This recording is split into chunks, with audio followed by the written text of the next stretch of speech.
Mais malgré les circonstances, nous sommes là et nous pouvons louer le Seigneur. C'est ça le plus important. Donc, il y a des difficultés parfois, mais nous pouvons entendre sa parole et vivre un moment de communion avec nos frères et sœurs de l'Église.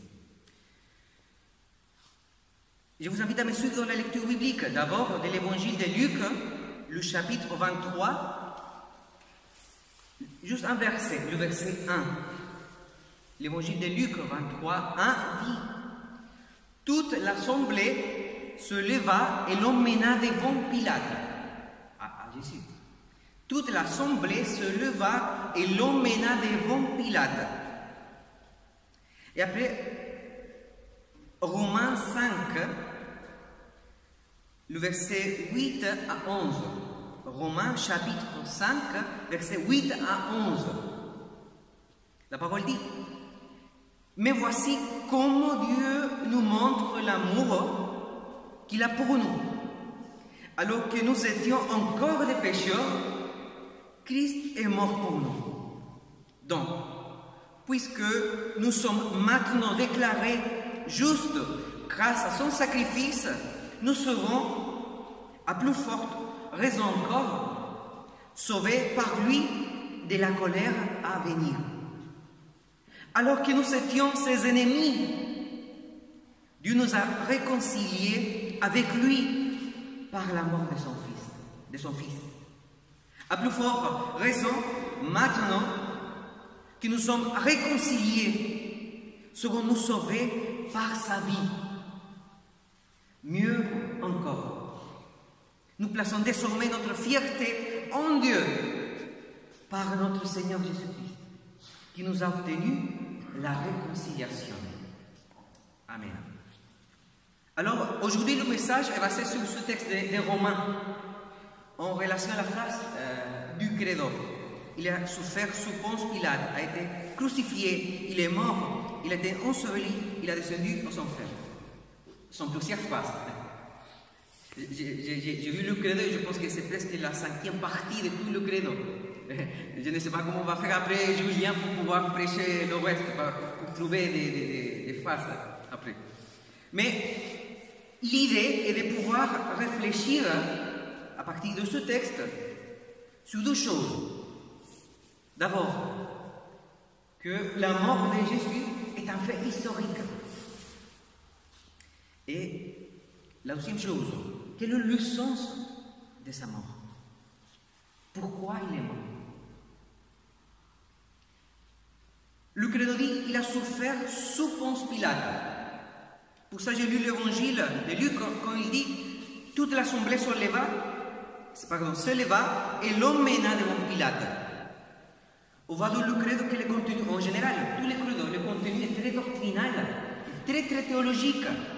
Le credo parle de l'incarnation du Christ, de l'idée de l'Église universelle, de la résurrection de la chair, etc. Tout le credo est très doctrinal, sauf cette phrase.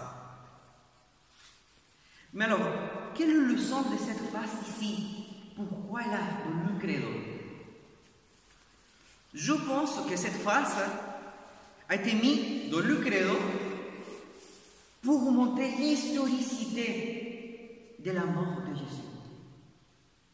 Quelqu'un pourrait penser peut-être que de la même manière que le credo utilise un langage rhétorique ou poétique, théologique, alors la mort de Jésus, c'était peut-être une métaphore. Mais cette phrase, sur Ponce Pilate, cherche à nous faire comprendre que Jésus est mort d'une période spécifique de l'histoire de l'humanité. La mort de Jésus était réelle. Julien nous a parlé le week-end dernier de la prédication que dans la Bible, réalité et vérité vont toujours ensemble. Ce ne sont pas deux choses séparées, vont ensemble. Réalité et vérité. Alors, la mort de Jésus est réelle, mais pas juste dans nos têtes. Elle est réelle parce qu'elle est un fait historique. Et on voit la même chose dans la Bible. Par exemple, avec l'appel que Dieu fait à Esaïe, Ésaïe 6 commence en disant l'année de la mort du roi Osias, ou avec la naissance de Jean-Baptiste. Le récit commence avec la phrase « à l'époque où Hérode était le roi de Judée ». L'idée est de présenter le contexte pour montrer l'historicité. C'est une ressource typique pour dire « cette chose est vraie, cette chose est réelle ». Le credo présente la mort de Jésus sous Ponce Pilate à une époque ponctuelle de l'histoire. Ça veut dire que la foi chrétienne est basée sur des choses concrètes. N'est pas une croyance ésotérique ou basée sur des sentiments. Comme disait Julien aussi le week-end dernier, c'est important de réfléchir sur le fait qu'on n'a pas une foi dans un petit Jésus. Notre foi est liée à quelque chose beaucoup plus grand, à une histoire qui dépasse nos petites histoires personnelles, nos histoires de vie. J'ai fait l'étude biblique en vidéo qu'on fait ici sur la chaîne YouTube de l'Église chaque lundi. Et dans l'étude biblique de lundi dernier, je dis que la Bible raconte une histoire. La Bible, ce n'est pas juste l'ensemble des textes qui sont déconnectés et séparés. La Bible raconte une histoire de la Genèse à l'Apocalypse. Et cette histoire est connue comme l'histoire de la rédemption, ou l'histoire du salut. Notre histoire personnelle, notre histoire de vie, fait partie de cette histoire du salut, de cette histoire de la rédemption. Nous, on fait partie d'un peuple, pas juste de la communauté ici de Saint-Germain, on fait partie d'un grand peuple, le peuple de Dieu. Et on fait partie d'un projet de Dieu, de ce que Dieu est en train de faire dans l'histoire. Et dans ce contexte, la mort de Jésus est le plus central de la Bible. Il y a un avant et un après de l'histoire avec la mort de Jésus. Et maintenant, quel est le sens de la mort de Jésus sur la croix? Pourquoi il est mort? Je ne sais pas si vous avez vu un film de Mel Gibson sur la passion du Christ. Je ne sais pas comment le film s'appelle ici en France. La passion du Christ. Qui était très polémique à cette époque-là. La revue Times aux États-Unis, pendant que le film était dans les salles de cinéma, a publié une édition qui disait, le titre était une question, avec l'image de l'acteur qui faisait de Jésus. Et le titre disait « Pourquoi il est mort ?» La revue Times. Pourquoi il est mort?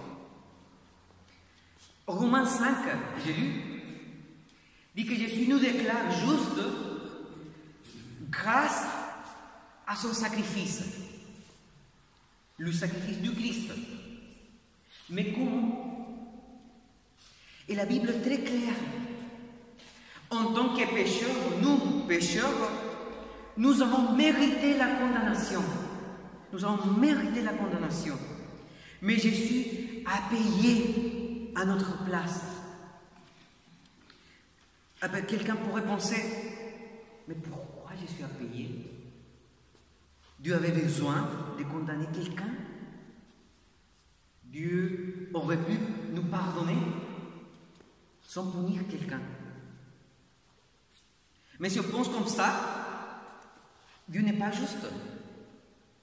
S'il existe le péché, le mal, il doit y avoir une punition. On ne va pas penser qu'un juge, dans la société, un juge est juste s'il laisse partir quelqu'un qui a commis un crime. De la même manière, la Bible présente à Dieu comme un juge devant nous les pécheurs. Il doit punir à ceux qui ont fait le mal, parce qu'il est juste. Mais en même temps, il nous aime. Pour ça, il a donné son Fils qui a payé à notre place. Ça s'appelle substitution pénale. Substitution pénale. Le fait que Jésus prend notre place sur la croix et qu'il a payé à notre place. Mais pour comprendre cette substitution pénale, il faut comprendre d'abord que Dieu est saint et que nous, on est corrompus. C'est pas sympa de dire ça, qu'on est corrompu. Mais la Bible nous présente de cette manière, qu'on est corrompu, mais en même temps qu'on est aimé par Dieu. Alors, le texte de Romains 5 dit que son sacrifice, le sacrifice du Christ, nous a réconciliés avec Dieu. Comme il faut payer la faute, et Jésus a payé, maintenant on peut avoir une relation avec le Seigneur. Le verset 11 de Romains 5 dit: nous plaçons désormais notre fierté en Dieu par Jésus-Christ qui nous a obtenu la réconciliation avec Dieu.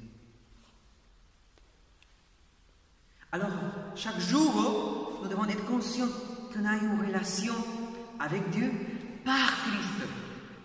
C'est à cause de sa mort que nous pouvons dire Père ou Abba Père. J'ai vu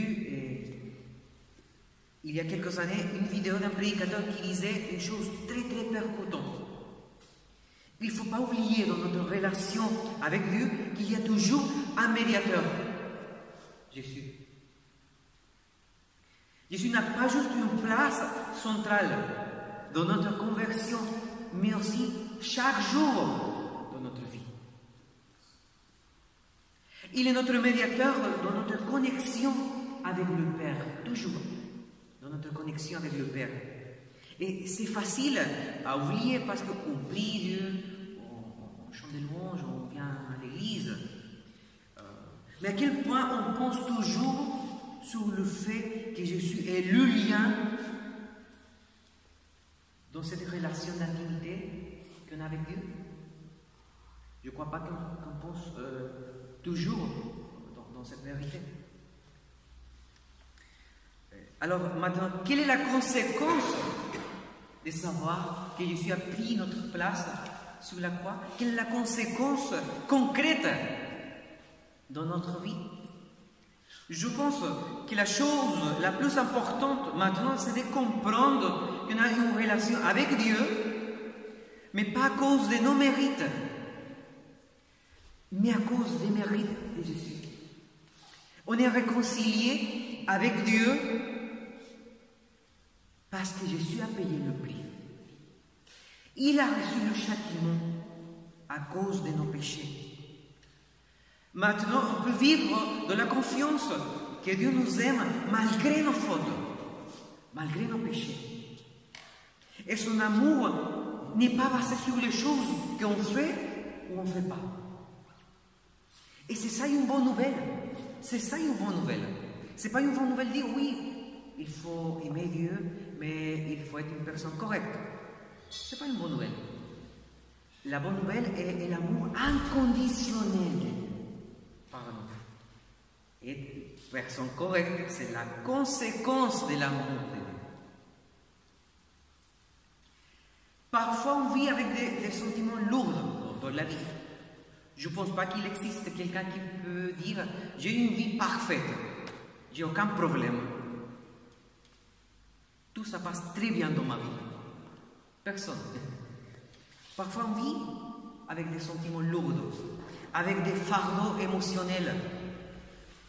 Je veux te dire aux gens qu'il faut briser même les liens générationnels ou des choses comme ça. Mais c'est Jésus sur la croix qui a brisé tous les liens générationnels. C'est lui qui, dans sa mort, nous a libérés de nos chaînes, de nos fardeaux.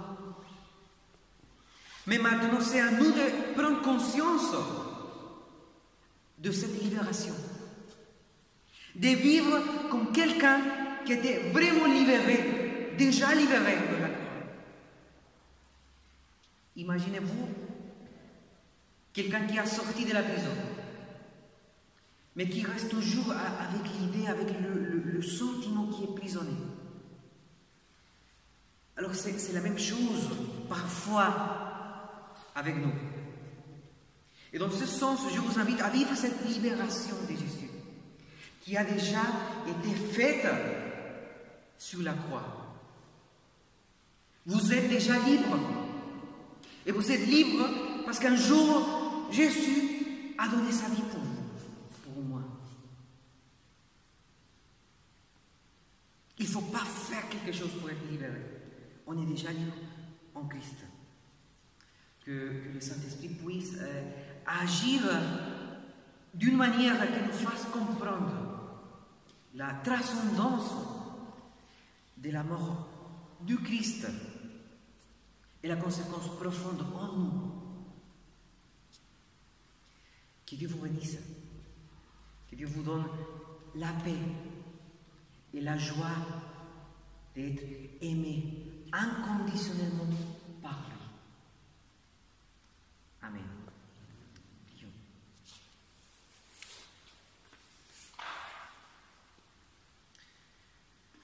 Merci Seigneur, parce que nous pouvons comprendre à partir de ta parole que Jésus a pris notre place, que Jésus est mort pour payer le prix, pour recevoir la punition qu'on méritait. Merci Seigneur, parce que maintenant nous pouvons être réconciliés par l'amour de Jésus, nous pouvons être réconciliés avec toi et nous pouvons vivre une vie de plénitude, même s'il y a des circonstances qui sont défavorables, mais nous pouvons vivre une vie de plénitude avec toi. Nous pouvons être vraiment libérés par toi. Merci Seigneur. Merci Seigneur parce que la mort de Jésus a tout changé pour nous dans notre vie. Et merci parce que nous pouvons recevoir maintenant ton amour inconditionnel. Merci Seigneur au nom de Jésus. Amen.